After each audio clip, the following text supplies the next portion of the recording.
Okay, good afternoon. We are here now on the final stage. We are here roasting the pig.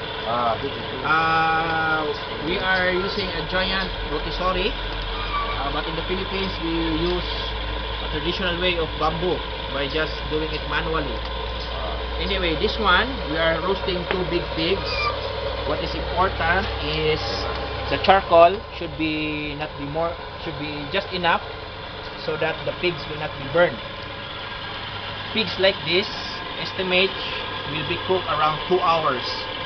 But for pigs that are smaller than this, maybe around 1 hour and a half. So you should estimate that the fire is not very strong so that the skin will not be burned.